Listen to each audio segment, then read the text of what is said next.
From Studio 2 in Bosworth Hall at Rowan University, the Rowan Television Network presents RTN Tonight. I'm Anthony DeFino, and here's your host, Taylor Forte. Hello, everybody. Hello.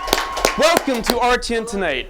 My name is Taylor Forte, and it is my proud honor to welcome you back for Season 2. That's right, we have officially lasted longer than the Chevy Chase show and longer than the Jersey Shore should have lasted. It's been a very strange time for America lately. Micah Wolf released the book defending Donald Trump's campaign, or defeating it, in his time in the White House. The book is called Fire and Fury, which just so happens to be the name of the newest item on the menu at Taco Bell. When Trump tried to prevent the publication of the book, it became an instant New York Times bestseller. You can try to detract from his accomplishments, but there's no denying that he made America read again. It's true. Speaking of the commander-in-chief, over the break, Trump came under fire for comments he made about Haiti, El Salvador, and various African countries being, excuse my French, but whole countries. Trump defended himself, denying claims that he's racist. In fact, he claimed to be, quote, the least racist person you have ever interviewed. I know that may seem like a difficult claim to make, especially for a person who refused to rent apartments to African Americans and Mexican immigrants, and also called them criminals and rapists. And let's not forget about banning Muslim people coming from Muslim countries. But we found his old high school yearbook, and it turns out he's right. A never-before-seen piece of his yearbook reveals that Trump was awarded a senior superlative, least likely to be racist. In fact, if you look closer, you'll see a whole slew of superlatives. Most likely to be really rich, knows the best words, healthiest person ever, least likely to be anti-Semitic, and, I really like this one, respects women the most. That's weird, because I seem to remember a comment he made a little while back. But anyway, it turns out he's just been telling us this whole time, and we never listened. Who would have thought? Really. You know, this guy gets a lot of flack. He's trying his best. Now, another situation that's been occurring is the Tide Pod Challenge. It rose to fame over break, and if you don't know this challenge, you don't need to. But it encourages people to eat Tide Pods. It's like JFK said, ask not what your country can do for you, ask why people choose to eat laundry detergent. I remember when we were doing the Ice Bucket Challenge to raise money for ALS. You know, a cause. But this isn't quite that. But the Tide Challenge is for an equally important cause. And that cause is Darwinism. Now, Kim Kardashian and Kanye West recently announced the birth of their child together. They named the baby Chicago, which for some reason sent people into a frenzy. A lot of people are claiming that Chicago is not a name, but that's not true. I happen to know there's one in Illinois. There's also Chicago the band, the Broadway musical, and the naval ship. So Chicago is clearly a name, just not for a person. And finally, in perhaps the craziest news in recent memory, Boss Baby has been nominated for an Oscar. The even bigger tragedy here is that the Emoji Movie received 0 nominations. It's a favorite of mine and Anthony's. We like to watch together. That was our first date. That was, and it went really, really well. After we got married last season. Yeah, last season. That's right. Well, I still love you equally. Can you let me finish the monologue? Thank you. I love him so much. Once again, that's Anthony DeFino. I'm Taylor Forte, and this is RTN Tonight, and we'll be right back with Chase Pecoraro from Pros, so stick around.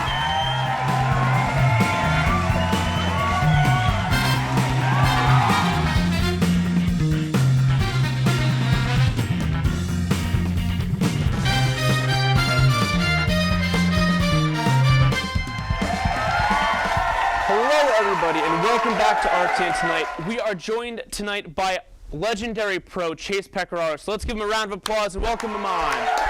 Come on out. How you doing today, sir? Good. All right. Now we got a lot to cover here. Pros is very, very important, especially for freshmen like Mr. Anthony DeFino over here. So just give us a quick rundown of what it is the pros do. Sure. So our peer referral orientation staff, that's what PRO stands for. We do our orientation season over the summer. It's usually 2 months. We put on 12 or 15 orientations for any freshmen or transfer students coming into the orientation, coming into the school. And then during the semesters, it's a lot less work. We work some university events and then a lot of planning for orientations. Right. So how long have you been with Pros? This will be going on my 3rd summer with Pros. That's a lot of freshmen that you have to deal with. Yeah. In general, how would you say freshmen are? Because as a freshman, I know that I was probably the worst human being. Anthony DeFino isn't much better. But what would you say in general? How are the freshmen? Some of them are good, some of them are bad. You're going to run into that at any point in your life. You as a freshman, I know you were pretty bad. I don't know you. Why would you say such a thing? Do you even know me? No, Exactly. So how could you say such a thing? I'm sorry. What do you think of Anthony DeFino as a freshman? He seems like a very well put together man. Oh, well, thank you very much. I You're really welcome. appreciate that. He knows how to tie a tie. Wow. Oh, yeah. Not a clip-on. It's not a clip-on, That is actually. fantastic. It's not. Like someone else I know. Yeah. No respect. No respect Yeah, for I'm not sure clip-ons. who would wear clip-ons. That's like really unprofessional. Especially on their own Whoever TV do show. that. That's kind of unprofessional. What's your craziest orientation story? So, last summer we had at Holly Point Commons, all the freshmen stayed at Holly Point Commons. Ooh. And, yeah. So we had these geese, and the geese that walk around campus and stuff like that.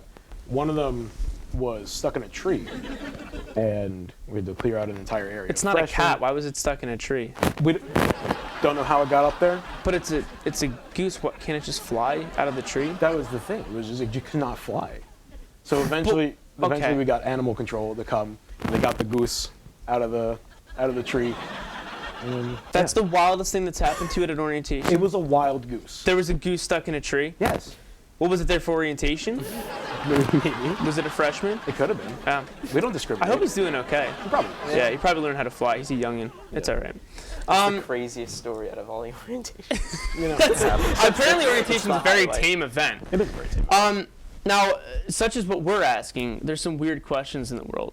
And freshmen ask a lot of questions. That's just what they do. What were some of the weirdest questions that you received during an orientation? Well, some of the weirdest that I received was a lot about like drugs, alcohol. Ooh, that's illegal. That's illegal. But shout out to my good friend Kate. One of her best questions that she got was, so what's the whole deal with having sex with your professor for grades? And that question was not answered. Wow. Not answered. That's like a pretty What? important question to just not answer. To just leave up in the air. Would you guys have been fired if you answered that? No. Well, then it's a very important question to answer. And that would be no, because the professors here are very respectable people and they would never do such a thing. Absolutely not. That's a really, really weird question. Most of them are married too. So it's Well, that's true. Me and Anthony are married, actually. weird. There you go. Oh, yeah. We are. Oh, we didn't tell you. Yeah, no, me and Anthony are actually married. Oh, congratulations. Yeah, we got married on the Yeah, first episode this season. That was a while ago. I We're- kind of thought you forgot about that. Going strong, Oh, that's great. right? Yeah, it's great. Well, it's legal in the state of New Jersey now. It is. It Yeah. is. Yeah, no, it's very empowering to us. And Rowan's very supportive of it, especially Very the pros such as yourself. yeah. It's yeah. really great. I mean, he's a freshman, so he's a little on the younger side, but he's an amazing guy. Oh, well, thank you. You know what? Maybe it's not as bad as I initially Oh, thought. it's okay. It's okay. Now, very important question that I think is really well worded because I wrote it. Are there any cons to being a pro? In my experience, no. I have loved everything that I've done with the pros. It's put me on a completely new career path and shown me what I want to do with my life. Made some great lifelong friends, unlike you. And yeah, really, I don't see any cons to the pros. Wow. Are you just saying that because they'll fire you if you say anything different? I don't know that. That's why. All right, real talk, real quick. Tell me, what's the worst part of being a pro? This isn't going anywhere. Okay. Nobody watches this. It's okay. If it's not going anywhere, I think the worst part is some of the people that I have to work with. Any names? Kate. Oh, It just so happens Kate is actually on our crew right now. Ooh. So we're gonna come back to that later on. You're in trouble, mister. But before we do that, before you have to deal with that, we are going to come back with a very, very special game, which we call Extreme Go Fish. So stick around, because some people are gonna get slapped with fish. Stay tuned. It's gonna be wild.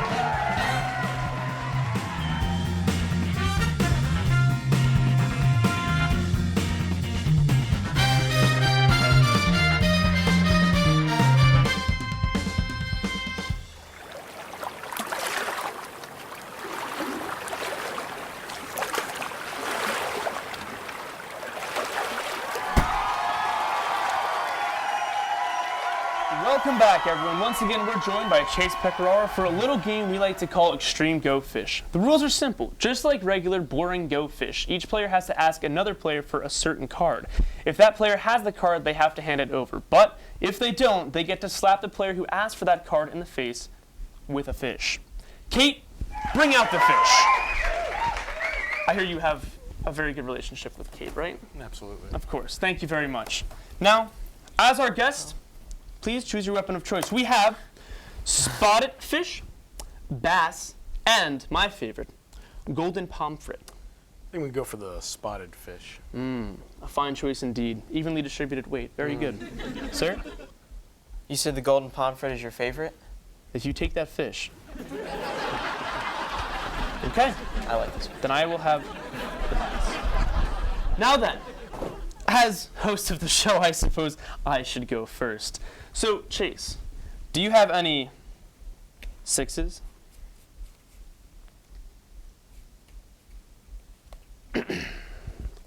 Oh, wow, that's... Thanks, Chase. You're welcome. Go ahead. Don't you have to put them down? I play Go Fish all the time. Go Fish. Hey, Anthony, you have any fours?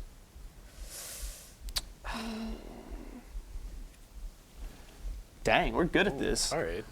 All right. Anthony? Taylor, do you have any sixes? Go Fish. No, don't. I've been waiting for this for so long. Oh, that was a good hit. This is a pretty solid hit, wasn't it? That's not how the game works, Chase. Keep going. That's...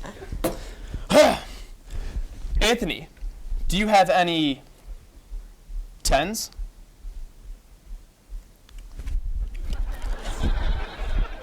Wow, I'm like really good at this game, aren't I? Go ahead. Anthony, do you have any threes? I want more fish slapping.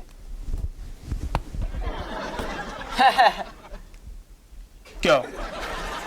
Taylor, do you have any twos? Looks like somebody's going fishing. Here comes the fishy. Here comes the fishy. Oh, oh, oh. Go fish. No, you didn't win. You don't deserve this. It's coming. Don't do it. It's coming. Don't do it. It's coming. Just wait. They bicker like Go a married fish. couple. Please. I'm sorry I'm winning. I'm sorry I'm good at the game. Like, it's not my fault. Whose turn is it? It's yours. Your turn. Do you have any twos? No. I was like, it was just like for fun earlier. Like it was just a joke. Like I didn't mean anything by it. I'm gonna go fishing. No, don't do it. No. He's so abusive. You really Go is. fish. Ow! should I have did go divorced. fish, jerk. Ow! Hit him. No. Hit him. No. Hit him. See, we have an understanding. Freshman and pro. Looks like you're the odd man out on this I one, don't like Taylor. this game. I'm done with this game. I'm done. I'm done. I'm done. We'll be back after the break with something. I don't know. Please stay tuned. Get that fish out of my face. Ah!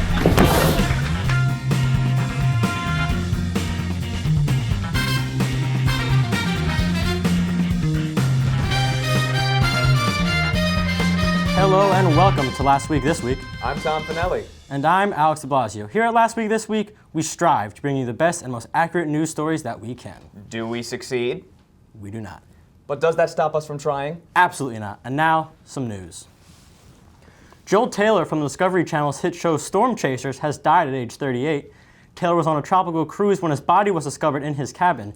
His cause of death has yet to be announced, but since he spent his whole life chasing storms, I like to think he finally caught one. YouTuber Logan Paul sat down for an interview on Good Morning America with host Michael Strahan to apologize about posting a YouTube video featuring the body of a man who had committed suicide. The internet star claimed that he posted footage of the dead body to raise awareness for suicide. We're just happy that Logan Paul doesn't like to post videos of safe sex awareness. I, for one, am not a fan of the double standard here. How come when Logan Paul goes wandering into the forest in search of a dead body, it's a huge controversy. But when those 4 boys did it in Stand By Me, they made a movie out of it.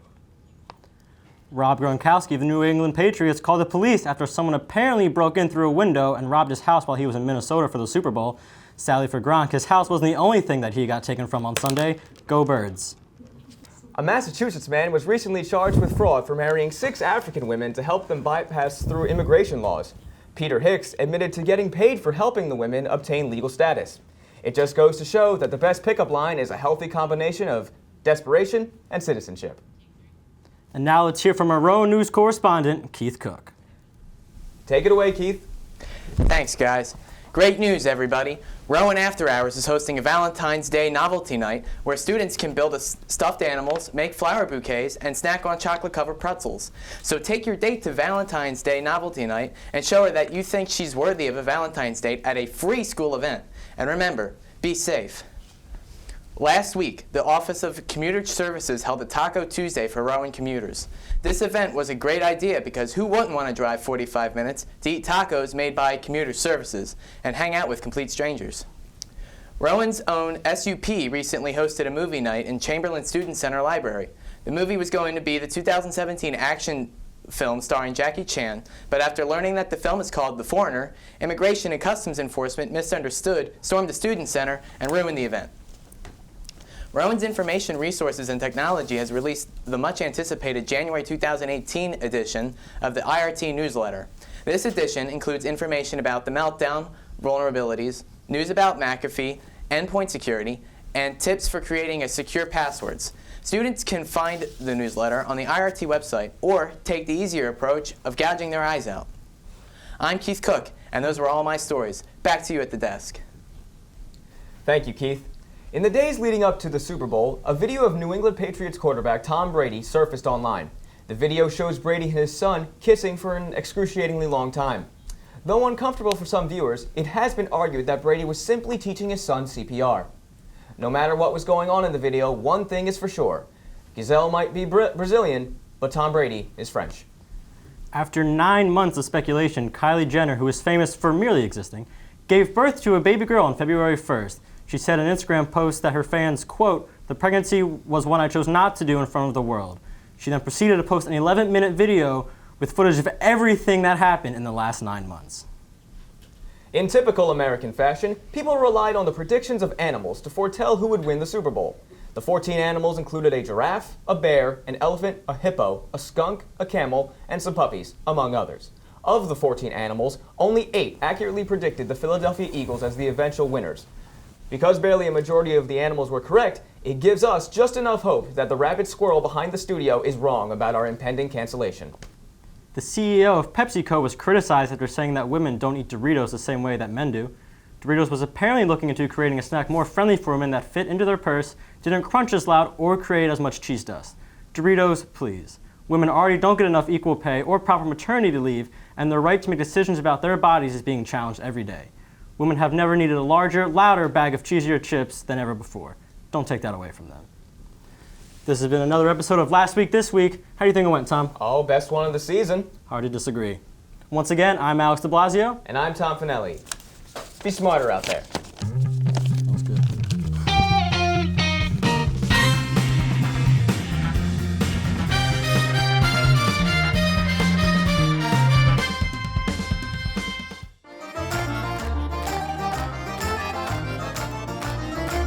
Hello, and welcome to another edition of Cooking with Chef Sean. Last time we were together cooking, we cooked up a scrumptious bowl of ramen noodles. So let's take a look at that footage.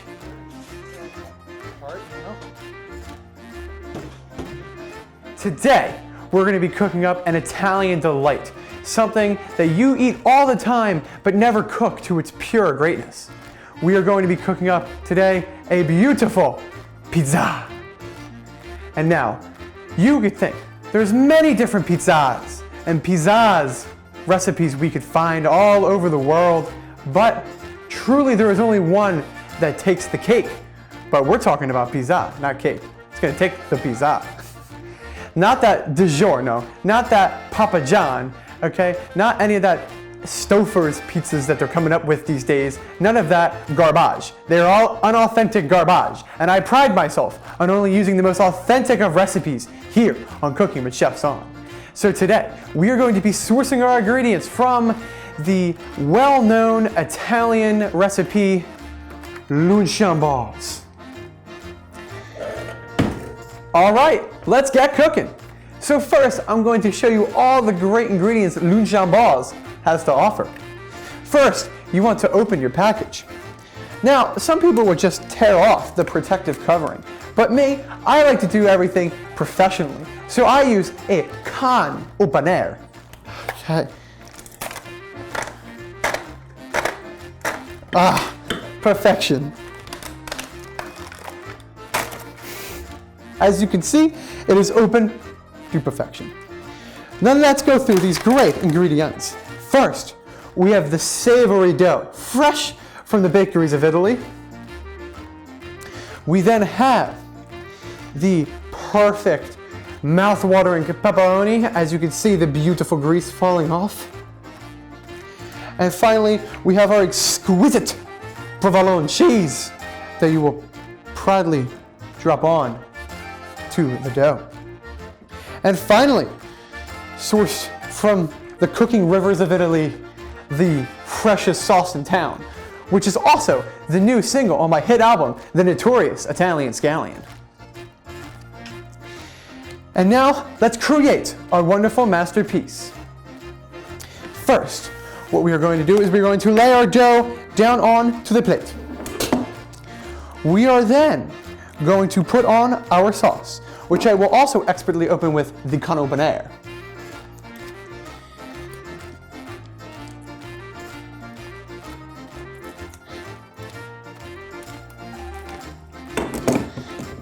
Here we go. Oh, no, the can opener. I'll just do it the right way. Let's get that.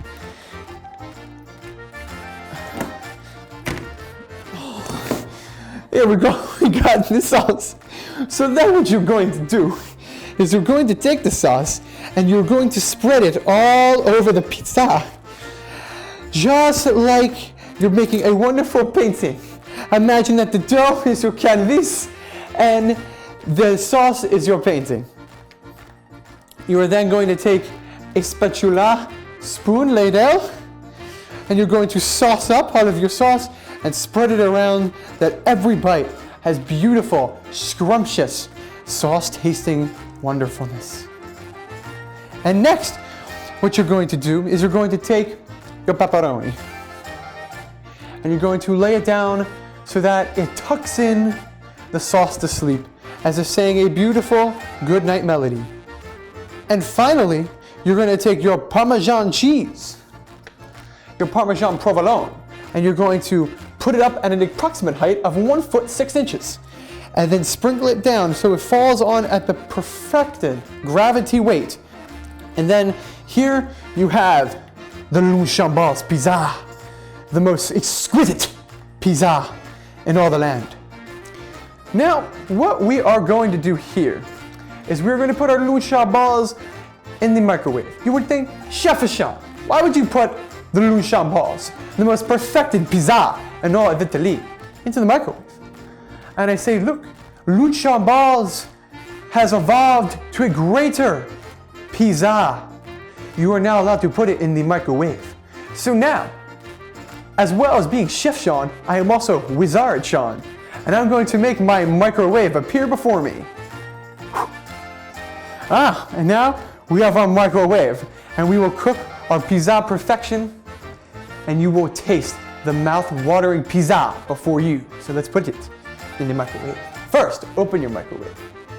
Then, take the pizza that you have put on your plate and put it in the microwave. Personally, you could put in many different methods here to check out your pizza perfection. But I personally like putting it on exactly 3 minutes. You press the 3, the 0, and the 0, and you hit the start. And we're just about done with our pizza perfection. And now we're going to take it out of the microwave. Oh, let's get it. Pizza. Oh, pizza is on fire! Oh!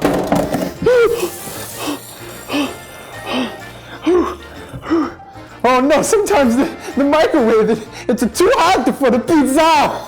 But I think our pizza is still good. Let's take a look. Scrumptious.